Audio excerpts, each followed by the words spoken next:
တခါတော့ကရွာတရွာမှာမောင်ပူဆိုတဲ့လူငယ်လေးရှိတယ်။သူဟာရိုးသားဖြူစင်ပြီးတတ္တဝါတွေဘုံကိုတနာကျင်နာတတ်တယ်။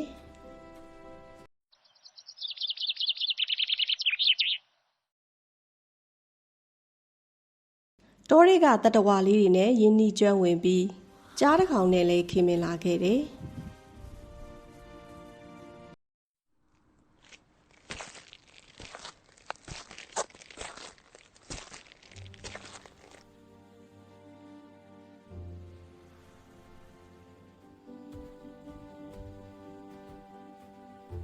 သူတို့ဟာတငယ်ချင်းကောင်းတွေဖြစ်လာပြီးတောထဲမှာအတူစူးစမ်းလှည့်လည်သွားလာခဲ့ကြတယ်။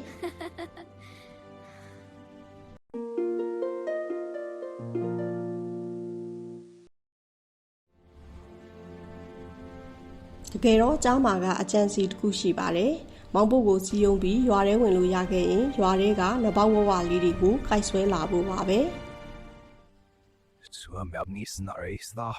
ကြားကသူ့ကိုရွာထဲအလေခေါ်သွားဖို့မောင်ပုတ်ကိုပြောတယ်။မောင်ပုတ်ကယာသားတွေကမင်းကိုလက်ခံမှာမဟုတ်ဘူးမဖြစ်နိုင်ပါဘူးလို့ပြန်ပြောတယ်။အရင်ကလည်းကြားတွေကြောင့်ရွာသားတွေဟာသူတို့ရဲ့အိမ်မွေးတရိတ်ဆန်တွေကိုဆုံးရှုံးမှုတယ်။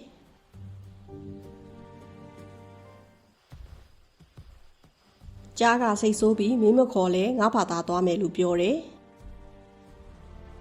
ကြားဟာရွာဝင်ခိန်းနားမှာရောင်လဲလဲလုံနေခဲ့တယ်။မောင်ပူကကြားကိုရွာထဲဝင်မလာဖို့တားပါတယ်။တငယ်ချင်းကြားမင်းအတွက်အန္တရာယ်များလွန်းတယ်လို့ပြောခဲ့တယ်။မှောင်လာပြီးသူ့မိဘတွေကခေါ်နေလို့မောင်ပူဟာအိမ်ကိုပြန်သွားခဲ့ရတယ်။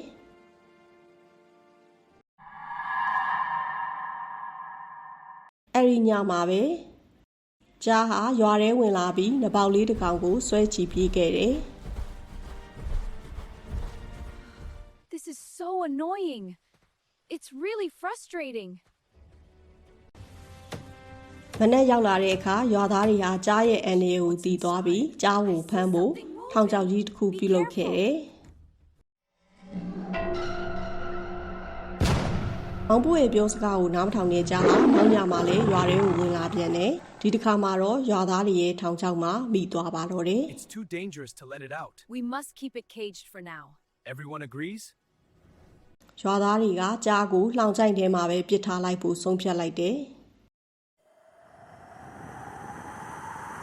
6 ရက်လောက်ကြာတဲ့အခါကြားဟာလောင်အိမ်ထဲမှာအစာငတ်ရေငတ်ဖြစ်ပြီးမျောလင်းချက်မဲ့လာပါတယ်။မောင်ပူဟာသူ့ရဲ့တငယ်ချင်းတေဆုံးမကိုမကြည့်ရတဲ့အတွက်ကြားကိုလှုပ်ပေးဖို့နောက်ဆုံးမှာအရေးစွန်ပြီးတော့ဆုံးဖြတ်လိုက်တယ်။မောင်ပူကလောင်အိမ်ထဲကလွတ်လာတဲ့ကြားကိုမြ мян ပြေးခိုင်းခဲ့တယ်။ကြားကကျေးဇူးတင်ပါတယ်။ဒါပေမဲ့သူ့မှာတခြားသားကောင်လိုက်ဖမ်းဖို့အတွက်ခွန်အားမရှိတော့ဘူး။ဒါကြောင့်မောင်ပူကိုပဲစားရလိမ့်မယ်လို့ပြောလိုက်တယ်။မောင်ပူကအသက်ကယ်တင်တဲ့ကျေးဇူးရှင်ကိုမစားသင့်ကြောင်းညင်းဆိုတယ်။အငင်းပွားမှုနောက်ဆုံးမှာတော့စားသင့်မစားသင့်ဆုံးဖြတ်ဖို့တရားသူကြီးတွေစီမှာအဆုံးဖြတ်ခံဖို့သဘောတူလိုက်တယ်။ We didn't mean to disturb you, but we need to ပထ understand မ why ဆုံး we've သူ been တို့ brought ဟာ here. နွားသေးတစ်ကောင်ရဲ့ဥကောင်းခွန်ကိုဆုံးဖြတ်ခိုင်းတယ်။နွားရဲ့ဥကောင်းခွန်ကဒီကိစ္စမှာကျေးဇူးတရားဆိုတာမရှိပါဘူး။ငါဆိုရင်နှစ်ပေါင်းများစွာလဲပိုင်ရှင်ကိုအလုပ်ကျွေးပြုခဲ့ပေမဲ့နောက်ဆုံးမှာတော့တတ်စားခံခဲ့ရတာပဲလို့ပြောပါတယ်။ဆုံးဖြတ်ချက်ကိုမကျေနပ်တဲ့မောင်ပူဟာအယူခံဝင်တဲ့အနေနဲ့ညောင်မင်းအိုကြီးစီကိုသွားပြီးတရားစီရင်ခိုင်းပြန်တယ်။ညောင်မင်းအိုကြီးကလူတွေကငါအရေးမှနားခိုကြတယ်။ဒါတောင်မှငါရဲ့အကိုင်းခတ်တွေကိုချိုးဖဲ့ကြသေးတယ်။ဒါကြောင့်ကျေးဇူးတရားဆိုတာမရှိဘူးလို့ပြောတယ်။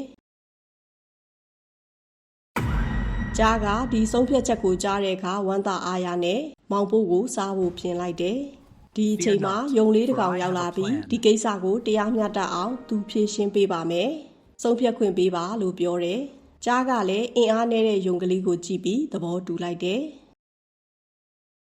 ယုံကလေးကအဖြစ်ပြက်ကိုတေးသေးချာချာနားလည်နိုင်ဖို့တရခန့်နဲ့တရလူကို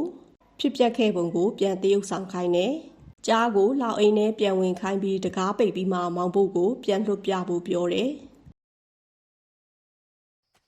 ကြားကလောက်အိမ်နဲ့ရောက်သွားတဲ့အခါပြန်လွှတ်ပြဖို့လုပ်နေတဲ့မောင်ပုတ်ကိုယုံကလေးကမလွတ်နဲ့လို့တားလိုက်တယ်။လက်ရှိအခြေအနေမှာအငင်းပွားသူတွေဟာသူ့နေရာနဲ့သူပြန်ရောက်သွားပြီးနောက်ထပ်အငင်းပွားစရာမရှိတော့ဘူးလို့ပြောလိုက်တယ် ညံကောင်းတဲ့ယုံကလေးကြောင့်မောင်ဘူဟာဘေးကင်းသွားပြီးလောဘကြီးပြီးကောက်ကျစ်တဲ့ကြားဟာလောင်အိမ်ထဲကိုပြန်ရောက်သွားပါတော့တယ်။